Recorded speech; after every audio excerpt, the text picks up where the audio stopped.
Joining us now, Texans Radio, it's General Manager Nick Caserio. Nick, good to see you. Happy holidays. Thanks a lot for being with us today. Likewise, good to be here. Great effort against the Kansas City Chiefs. Outstanding effort, really, losing in overtime, but so many good moments leading up to that. Didn't execute in OT, but got the big stop. There was so much in that game, Nick. What did you see on Sunday afternoon? Yeah, I mean, we kind of couple situations took advantage of turnovers. So 2 turnovers, converted those into 2 touchdowns. So anytime you can take the turnovers or takeaways, convert them into points, that usually can kind of have an impact on the game. So that was a positive. Did some decent things in the red area offensively. Kind of throwing, and Davis scrambled out of the pocket there a little bit to get a touchdown. So and then defensively, forcing the takeaways there and the turnovers. A lot of good skill players there offensively. So, in the end, they kind of made a few more plays than we did there in the end. Played good in the kicking game. I think they had, I don't know, whatever the net return yards were, but did a good job covering kicks, covering kickoffs, covering punts against some pretty, good returners. So, so overall, gave ourselves a chance, kind of came up short there in the end. But, it's kind of been the story of our season here a little bit. Nick, we know it's next man up. Guy gets injured, guys got to step up. But reconfiguring an offensive line can be kind of tricky at times, especially when you take a right tackle and you put him at guard. And he's played guard before with Titus Howard. But for the third straight week, you didn't give up I say real sack, because the only sack you had was when Jeff went out of bounds. But you moved Titus over to left guard. How did you think that went with Titus moving over to guard? How did you think the offensive line played given the changes they had? Yeah, I mean, hate to use the word seamless, but, it really wasn't a big issue. So kind of late in the week, we kind of had a feeling it was going to go that way, just relative to maybe Kenyon's availability. And Justin was kind of touch and go there a little bit, McCray. So we thought the best option was to move Titus over there to left guard and put Charlie at right tackle. So kind of by the end of the week, we kind of had a feeling that's the way it was going to go. But Titus has experience playing in there. That probably helped here a little bit. So, overall, the offensive line, for the most part, has done a pretty good job here, this year. Pass protection has been good for the most part for most of the year. We've played some good fronts, and depending on the nature of the game, how it's gone, pass protection has been an issue at different points. But overall, the players done a good job. That Titus moved over there really wasn't an issue. Hop's done a good job with that group, most of the year. So overall, they did a pretty good job against, good front. What about Charlie Heck? He's your swing guy, and he got time as an extra blocker. He had some success at right tackle last year. Oh, and he's playing in a game where his dad is a coach on the other team. There's a lot going on there with Charlie on Sunday. Yeah, Charlie is so steady and consistent. So, the way he approaches his job, his work ethic, his mindset, his mentality, it's as if he'd been playing there the whole year. But that's what you have to do when you're not playing. You always have to stay ready to go, because you really never know when that opportunity is going to arise. So Charlie's credit, Charlie's played a lot of football. So Charlie works really hard. He prepares hard each week. He goes into it with the right mindset.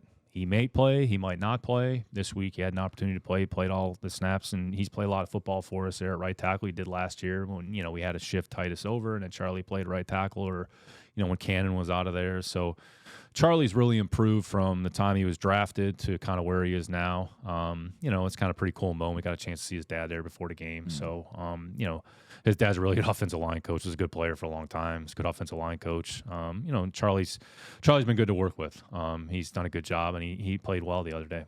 I always give you as much credit as I possibly can, but I'm going to give you even more credit for this, because when we're training camp and we're doing our shows, and the idea of the 53-man roster comes up, and you always say it's a 69-man roster. And I think Royce Freeman epitomized that. He's a guy that's been around here from training camp, been on the practice squad, and he finally gets his opportunity. And that's something that you have said all along. Look, if you're on the 69-man roster, basically, you're going to get an opportunity. How did you feel about Royce stepping in, using that kind of as a backdrop, the fact that, hey, you're on the roster, you're going to get an opportunity, you just don't know when it's going to come? How do you think he fared on Sunday? Yeah, Royce took advantage of an opportunity, kind of stayed ready to go. And we've talked about this. You're trying to build the depth of your team up as much as possible, however you do it. And there's a number of players that have vast experience in the league, who play a lot of football, who aren't on an active roster, but they're on a practice squad. So if something happens during the course of the week, or you have a player that's going to be out for an extended period of time, your best options are typically going to be internally. So how can you supplement that depth internally on your roster? Some players might be a little bit more prepared to play than others. You have a guy like Freeman on the practice squad who has 4 years of experience, who's played. versus a player like Tristan McCullen, who's in his first year, who's a rookie, who's a little bit more of a developmental player. But I think you've seen progress from both players. Like Tristan has improved. I know not everybody can see it, but he's improved in practice, just as an example. And Royce has played football, so sometimes your depth is off the roster as opposed to being on the roster. Philosophically, that's how we try to approach it. I think you look across the league, you're seeing more and more of that. So if you have a situation, you really want players that are prepared to play, that can go in there and play at a certain level. So if you have a bunch of rookies on a practice squad, all right, that's your prerogative and your philosophy, but inevitably those players are going to have to play at some point. So, even going back to a player like Chris Moore last year, Chris Moore was on the practice squad. So he was on the practice squad, kind of on and off the roster. Now he's a roster player this whole year, and he's done a good job for us. He's probably been as consistent an offensive player for us, taking advantage of opportunities, the most he's played offensively over the course of his career, and he's had the most production. So you have to have a certain mentality and a certain mindset, and the type of player that you have off the roster has to be prepared and ready to go and has to understand his role. Look, everybody wants to play. Everybody wants to play as many games as possible. Sometimes it doesn't always go that way. And Royce has handled himself very professionally. He's asked at different points, am I getting an opportunity to play this year? And we've kind of said, look, stay ready to go. Probably as long as DP is kind of playing, we take 3 backs to the game. It's going to be hard to maybe get that next back to the game. So there was the opportunity. Unfortunately, DP had to go on IR. Dare and Rex have been pretty consistent from the beginning of the year in their roles. And then here's an opportunity to get another back to the game. It happened to be Royce, and Royce took advantage of his touches. Nick, it's funny in the secondary, you have the injury situation, but you have the law firm of Dez, Tav, and also Tremont Smith. They rise up, they make plays. It's good to see that core group doing that. And these are guys, it feels like they've been here forever now, and they're really helping out the team. Yeah, they've been here for 2 years now. All 3 of those. This feels players, like a long time. They've played a lot of football. Yeah. And again, those are a couple examples of, Tremont is a player that kind of, they drafted by Kansas City. I might have that correctly. Kansas City, Indianapolis was kind of some different places, kind of bottom of the roster type player, kind of more depth, backup, has a role in the kicking game, and then forced into a bigger role because of the injury to Nelson and Stingley, and, went out there and played, a solid football game. So that's where we talk about the depth of your roster and supporting it with the right players and players that can go out there and actually look. You're not saying they're necessarily starting caliber players. Could they go in there and start and play, competitive snaps? They've shown the propensity to do that.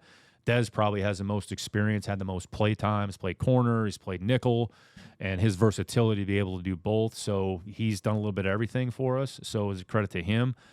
So Dino does a good job with that group, kind of getting them ready. And then Tavier, since he's come back from the injury, has kind of solidified his role as the nickel inside. So you never really know when you're going to need your players. You're going to need your depth. Some weeks it might be more than others. Some weeks it might be more in defense. Some weeks it might be more in a kicking game. I think as long as they have an understanding of what their role is, then, it's going to be good for everybody. But all 3 of those players have played at a competitive enough level, giving us an opportunity to win games. Nick, I know one unit on defense doesn't play well without help from the other unit, but it feels like the linebacker group has played significantly better than maybe they did in the middle of the year. Christian seems to have taken his game to a different level. 3 TFLs the other day. Christian Kirksey had to sack. It feels like you're getting a lot out of your linebacker group. Jake Hans had the fumble recovery. Cashman had the sack at the end. It feels like you're getting more out of the linebacker group than you were at the beginning of the year. How do you see the way that group is played? Yeah, defense is about 11 players. So you got 3 levels of defense. You got the line of scrimmage, you got the second level, and then ultimately into the secondary. So everybody has responsibility in the defense. Sometimes it's been better than others. Other times, whether it's a guy's out of a gap here, he's out of position, or you get displaced. So I think overall tackling has improved. So that's been a part of it as well. But, Kirko's kind of been steadying presence from the time he walked in the building and everything that he's done, and he's played well, this year. Since Christian has gotten on the field, I think Las Vegas was really when he started playing. He's really made a lot of progress. I think you see his speed and his athleticism kind of show up. A play there against McKinnon in open space. That's a tough play to make, but, he's probably Christian's probably one of our most athletic players on the team. Cashman, even though he's not on the field a lot, when he goes on the field, he usually has a positive impact. And Jake has had, an opportunity to play a little bit more and make some plays. So, overall, we've gotten decent production from that group. We just kind of need it more collectively as a team. And, but in pockets, to your point, John, that group overall has done a decent job. Yeah. Nick, I'm not going to steal Johnny's thunder and ask you about the Titans just No. yet, but I will ask you about the weather in Nashville, which to the Houston media, this is kind of a topic. I know to you, to Lovey, it's like, what are we talking about here? Lovey coached in Chicago for a decade, but it is a bit of a factor. So can you address that? Yeah, it's a factor, but ultimately you're playing the opponent. You're not playing the weather. So I think the biggest thing that probably happened, the ball is, ball becomes tougher to handle. Not tougher, but it's hard, so ball security is going to be at a premium. The footing, the surface, depending on how long the field is covered, it could be a harder surface. And ultimately, what factors in the games more than anything is usually the wind. So it's not necessarily the temperature, how warm or cold it is. The wind usually impacts the game more than anything, usually impacts the kicking game more than it does offensively or defensively. But if you have a strong enough wind, it could affect the play calling and the passing game, how that goes. So we'll have the jackets, we'll have the heaters. You just try to keep your body, as warm as possible. Once a game gets on, players are moving around, so you really don't notice the cold. But you just have to be cognizant of what the conditions are. It's not as if you're playing indoors or you're playing in 75, 80-degree weather. So, ball security, just ball handling will be important, and how the wind impacts the kicking game will probably come into play from a strategy standpoint. You got jackets and heaters for your sideline reporter? Gloves, earmuffs, whatever you need. You're going to tough it out. Okay, so this is going to be a little different than what we have done in the past, because this is a team that we have seen before. So I'm going to phrase the question a little bit differently. We saw the Titans middle of the season. Now we're seeing them at a different phase in the season. How different are they, Nick? What makes them different now than maybe what they were when we saw them earlier this year? Yeah, I think the big thing, they've had to deal with a lot of injuries, and they've had to deal with adversity kind of in a couple different areas. So, made the change there, with John Robinson, who I have a lot of respect and appreciation and admiration, John personally and professionally. So, but every team, every situation, every organization is kind of going to be a little bit different. They've had a lot of players that have kind of been in and out of the lineup, have been hurt. I think the core of the group, Henry's been kind of available every week. Simmons has been available. I think he's gutted it out. And he's still playing at a high level, and even though he might be hurt. Dupree's kind of been in and out. Autry's kind of been in and out. They've had a lot of guys that have been in and out. They've kind of had some guys at linebacker. But the core of what they are and who they are, they're a good run defense. They play good on third down. They're a good running team, as good a running team in the league. They're committed to the run, and they've gotten good production in the kicking game. Rookie punter has done a nice job. I think he leads the league in punting, or top of the league in punting. And some of their core players, Dylan Cole has actually done, a lot of Texans fans are familiar with, but Dylan's done a really good job. I think he leads them in special teams tackles. So, in the offensive line is probably where they've been the most impacted. Losing Lawan, they've had a lot of guys kind of in and out of the lineup. Receiver, kind of same situation. Burks has been in, Burks has been out. So they've had a lot of, I would say, transition, a lot of turnover, a lot of players. So maybe the consistency hasn't quite been to what they would have hoped. They've kind of had to deal with some adversity, but they're certainly a mentally tough team that has enough weapons that can do enough things to totally disrupt the game. So we just got to make sure we take care of the things that are important and prepare for their style of play, how they want to attack the other team. Over your years of experience in the second matchup among division opponents in the season, how different is it game planning wise? Because they really know everything you've done pretty much, and they've seen you on tape versus the other opponents as well. So how does that factor? Yeah, it's a good question, Mark. I think you're kind of looking for some things since the time that you play them, like what's different, whether it's schematically or maybe they're doing something a little bit differently. But I think we have an understanding of how they want to play. They probably have an understanding of how we want to play. Ultimately, it's going to come down to situational execution, which inevitably each game comes down to. So, again, they're a really good third down defense. So our execution on third down to be able to sustain drives is going to be important. And then the run game, they run the ball more than any team in the league, have one of the best backs in the league, and they're a good run play action team. So being able to handle those, and on third down, I'd say Woods is a factor for them. I'd say on the tight end front, Chig's done a good job. Okoronkwo has done a good job. He's kind of emerged a little bit as an offensive threat. So you maybe from the time you play a team earlier in the year to where you are now, you might have different personnel, maybe more players and making more of a contribution. So you just have to be more aware of those players, how they're using those players within their scheme. So that's probably the biggest thing you have to prepare for. Nick, stopping Derrick Henry has not been something that we've been able to do. He didn't play against us at 21, but end of 19, 2020, first game in 2022, had a lot of success against us, a lot, and that's unfortunate. In games that they have played in which Derrick has been slowed, what has been the biggest key to slowing him down, not letting him get rolling in a game where he's getting 200 as he has the last few times against us? What have you seen defenses do to him? What's the biggest key in slowing him down? Yeah, I mean, I think everybody always says, well, you just got to put more people down the line of scrimmage, but they run the ball against eight-man boxes more than any team in the league, so it's not about that. So it's just making sure that each gap's accounted for. You try to get them off course or off track a little bit because the way they run their running game, and it's kind of attack the edge is very zone-based, and they kind of get started on a track, and it's one cut and get vertical. You want to try to limit the space in the defense as best you can because that run game is designed to get into space, and the back is basically looking for an entry point, looking for the space. So minimize the space, and then once he does get to the second level, I mean, tackling has to be important. So you got to get a lot of hats to the ball. You got to make sure you kind of have everybody in one gap. Don't give them space, and kind of set the perimeter or the edge of the defense so the ball just can't go around the edge. So, I mean, they're committed to the run. They're going to run the ball regardless of how many people are near the line of scrimmage. I mean, they threw 6 passes against us last time, so it really wasn't about the passing game. So it's really that the run game, I mean, it takes all 11 people taking care of their responsibilities, being in the right gap, not creating space and giving them a clean entry point, trying to make it, as cloudy as possible, and then just getting enough hats to the ball from a tackling standpoint. Does the short week this time of year, is it less of a factor because you are where you are? You're not going to have physical practices, right? But at the same time, you want the bodies to heal up. So how does that play out? Yeah, you've played a lot of football to this point. We're in week 16 or whatever it is. So, I mean, practice is important, but the health of the players is probably more important. And physically, they're worn down, and we went to overtime, played 80 plays on defense, 60 plays on offense. So Tuesday's kind of today is like a Wednesday, and then you're kind of lose a day.